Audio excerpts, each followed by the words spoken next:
महाभारत समाप्त हो चुका था। कुरुक्षेत्र की धरती अब भी गर्म थी, अग्नि बुझ चुकी थी, पर राख से उठती थी आहें, रथों के पहिए मिट्टी में ढसे थे और हवा में गूंज रही थी पराजय की कराह। बीच उस सन्नाटे के एक छाया चल रही थी, कमजोर, झुकी हुई, पर अब भी राजसी चाल में लिपटी। वह था शकुनी, कभी पासों का राजा, आज पश्चाताप का भिखारी। उसके हाथों में अब न तो पासे थे न छल। बस एक सवाल, क्या मेरे लिए भी क्षमा है?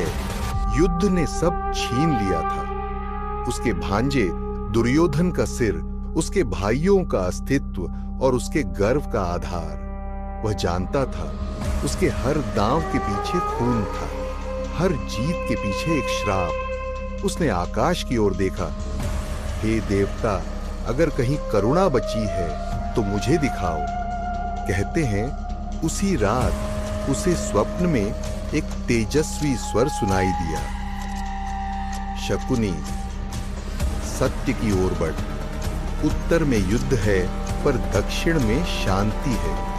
और वह चल पड़ा उस दिशा में जहां सूरज तपता नहीं बल्कि ठहर जाता है। वह पहाड़ों से गुजरा, वर्षावनों से होकर, नदियों को पार करते हुए, जब तक कि उसके सामने आई एक पहाड़ी भूमि, पवित्रेश्वरम।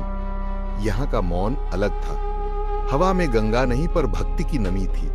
ये वही जगह थी जहां कभी कौरवों ने युद्ध से पहले अपने हथियार बांटे थे, और आज वही भूमि शकुनी के प्रायश्चित की भूमि बनने वाली थी। शकुनी ने अपने वस्त्र फाड़ दिए, पासे तोड़कर नदी में फेंक दिए और एक विशाल चट्टान पर बैठ गया। उसने आंखें बंद की और भीतर का शोर पहली बार शांत हुआ। महादेव, मैंने युगों को मोड़ दिया अपनी बुद्धि से, पर खुद के मन को कभी नहीं जीता। अगर आप वास्तव में सर्वमंगल हैं तो मुझे स्वयं से मुक्त कीजिए। 7 दिन 7 रातें, बारिश हुई, आंधी आई, मगर वह वहीं बैठा रहा। हर बूंद, हर बिजली उसके भीतर की अशुद्धि धो रही थी। और फिर उस 8वीं रात बिजली चमकी, आकाश फट गया और हवा में गूंजा। ओम चट्टान के ऊपर एक तेज प्रकाश उतरा और उसके भीतर से निकला नील वर्ण शिव। गले में सर्प, नेत्रों में अनंत करुणा और मुख से शब्द, शकुनी। शकुनी कांप गया। महादेव, मेरे पापों की कोई सीमा नहीं। शिव मुस्कुराए। जिसने अपने पापों को स्वीकार लिया उसने आधा मोक्ष पा लिया। तूने छल से संसार को बांधा, पर अब तू सत्य से स्वयं को मुक्त कर रहा है।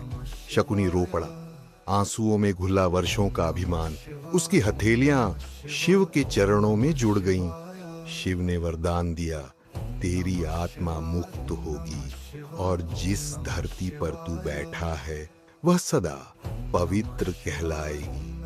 कहते हैं उसी क्षण शकुनी का शरीर विलीन हो गया और शेष रह गई वह चट्टान जिस पर आज भी भक्त श्रद्धा से माथा टेकते हैं।